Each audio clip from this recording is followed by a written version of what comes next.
Hello, c'est HR, votre chroniqueur. Alors vous avez vu, j'ai mis la casquette que je mets lorsque je parle de films science-fiction et j'ai mis le t-shirt que je porte lorsque je parle d'adaptation Stephen King. Pourquoi? Tout simplement parce que je vais vous parler du film The Running Man. Film science-fiction issu d'un roman de Stephen King.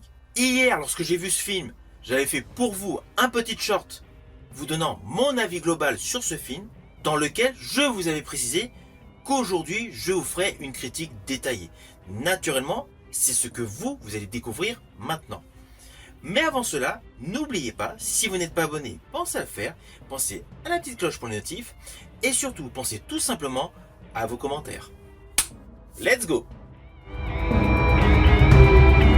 Alors tout d'abord, fiche technique de ce film. Il a pour titre The Running Man, il est réalisé par Edgar Wright, sur un scénario d'Edgar Wright et de Michael Bacall, adapté d'un roman de Stephen King du même titre.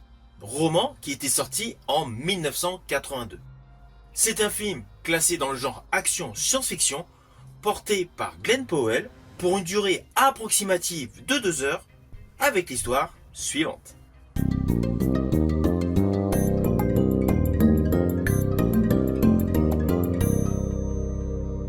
Alors naturellement, je vais vous le faire de manière simplifiée. Nous sommes dans le futur, et dès la scène d'ouverture de ce film, nous découvrons le personnage Ben Richards. Accompagné de son enfant, il se fait licencier.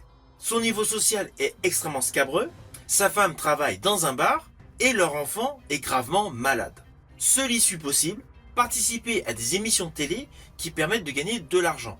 Malgré que le personnage Ben Richards affirme à sa femme qu'il ne va pas participer au Running Man, lorsqu'il passe les sélections pour participer à des jeux télévisés, il se retrouve, malgré lui, dans la sélection de ceux qui vont participer au Running Man.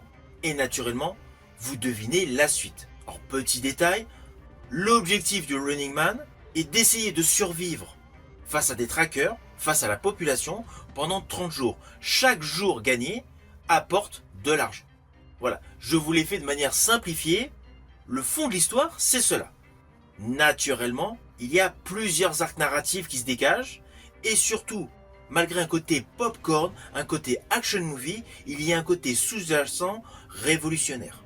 Mais ne vous inquiétez pas, je n'irai pas plus loin sur les détails scénaristiques de ce film. Comme d'habitude, je ne veux pas du tout vous spoiler.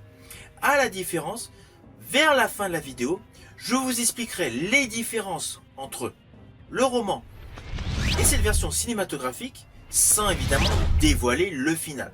Même si le final, je vous le dis tout de suite, est différent de celui de l'ouvrage. Alors, en ce qui concerne la réalisation d'Edgar Wright, elle est top. Perso, j'ai particulièrement aimé la mise en scène, la réalisation, la photographie.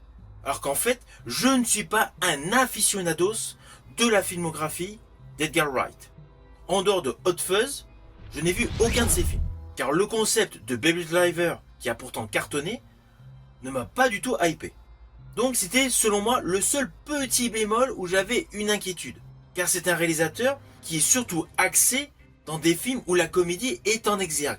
Or, dans ce film, oui, il y a quelques éléments de rigolade, quelques éléments comiques. Comme l'histoire que vous voyez dans la bande-annonce de l'utilisation d'un pistolet à eau pour électriser des personnes. Mais cela reste restreint. Le ton du film est extrêmement sérieux et basé sur l'action.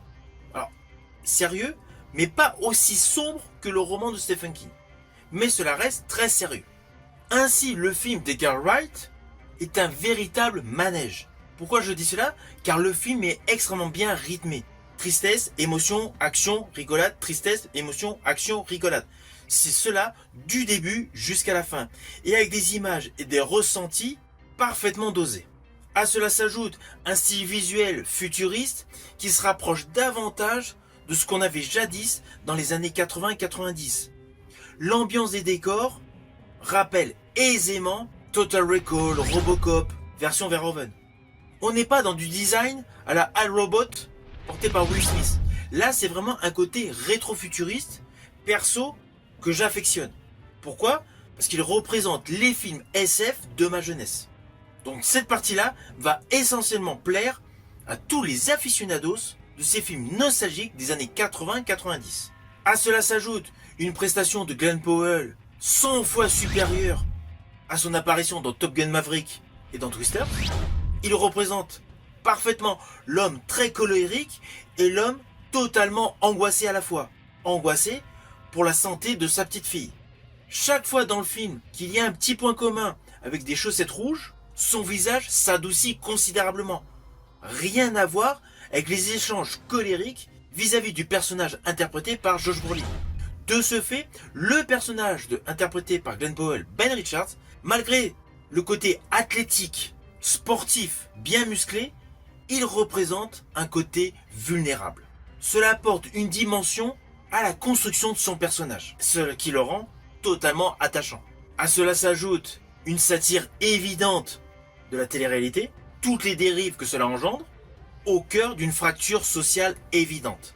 Dans ce film, comme dans le roman, on a l'impression qu'il y a les riches et les pauvres. Il n'y a plus de classe sociale intermédiaire.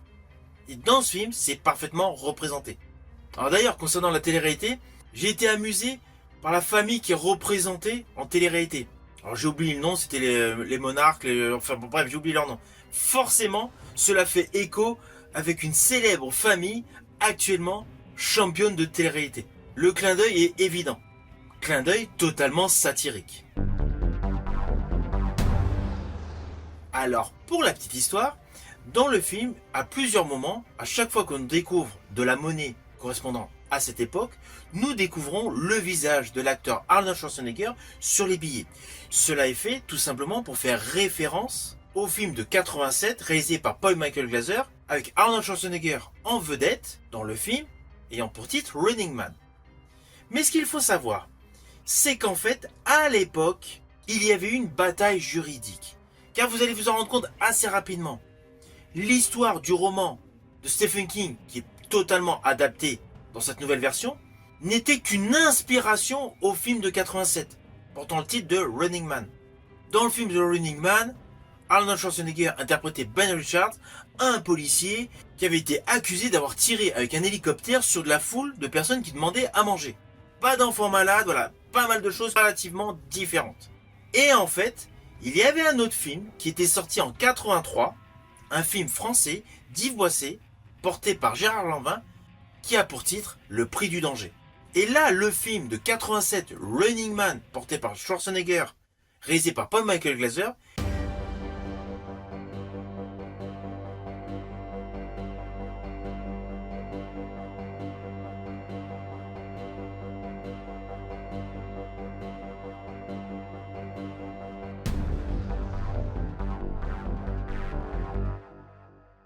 était très inspiré du film français d'Yves Boisset, porté par Gérard Lanvin,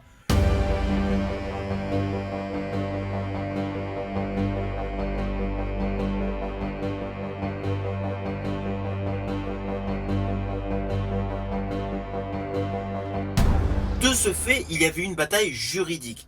Et ce qu'il ne faut pas oublier, c'est que l'équipe de réalisation du film français a gagné le procès. C'était pour la petite histoire. Donc ne cherchez pas de véritable comparaison entre le film Running Man avec Arnold Schwarzenegger et le film Running Man avec Glenn Powell. Celui porté par Glenn Powell est réellement une adaptation du roman de Stephen King. Et justement, attention à ce que je vais vous dire, cela peut s'apparenter à des spoils, mais c'est plus une légère comparaison entre le roman et le film. Cela ne va aucunement vous gâcher le plaisir de découvrir le film. Je ne vous dévoilerai toujours pas ce qui s'y déroule. Alors dans le roman, l'ambiance est encore plus sombre. Il y a énormément de détails par rapport à la pauvreté. Des détails qui ont naturellement été enlevés, diminués dans ce film. Dans le roman, Ben Richards est bien marié avec une fille malade. Ça c'est identique. À la différence, c'est que Ben Richards est quelqu'un de faible, squelettiquement. Il est épuisé par la vie qui est assez rude. Or, le personnage interprété par Glenn Powell se retrouve en version cinématographique athlétique. Mais in fine, ce n'est pas un gros changement. Dans le roman, le personnage Ben Richards doit vivre à travers les États-Unis pendant près de 30 jours. Il peut se déplacer tranquillement n'importe où dans la société. Les chasseurs et les citoyens se mêlent totalement à la traque qui devient globale. Dans le film, la traque est beaucoup plus contrôlée.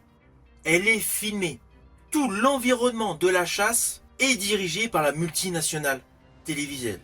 On se retrouve dans un environnement médiatisé, surveillé, un peu à la Hunger Games. En ce qui concerne les thèmes, le capitalisme est mis en exergue face à la pauvreté extrême. Dans le film, on est davantage sur une critique de la télé-réalité et du contrôle médiatique. En fait, on est plus concentré sur l'action que sur la détresse sociale. Alors le final, quant à lui, est radicalement différent. En fait, lorsque vous verrez le film, au moment où vous voyez un avion avec une explosion, en fait, le livre s'arrête là. Tout ce que vous allez voir après, c'est du rajout qui n'était pas du tout dans le roman. Du coup, le final global de ce film, The Running Man, porté par Glenn Powell, version 2025, a une fin modifiée par rapport au roman. Perso, ce n'est pas vraiment dérangeant. Certes, cela change une partie du ton final, mais en ce qui me concerne, je préfère le final du film.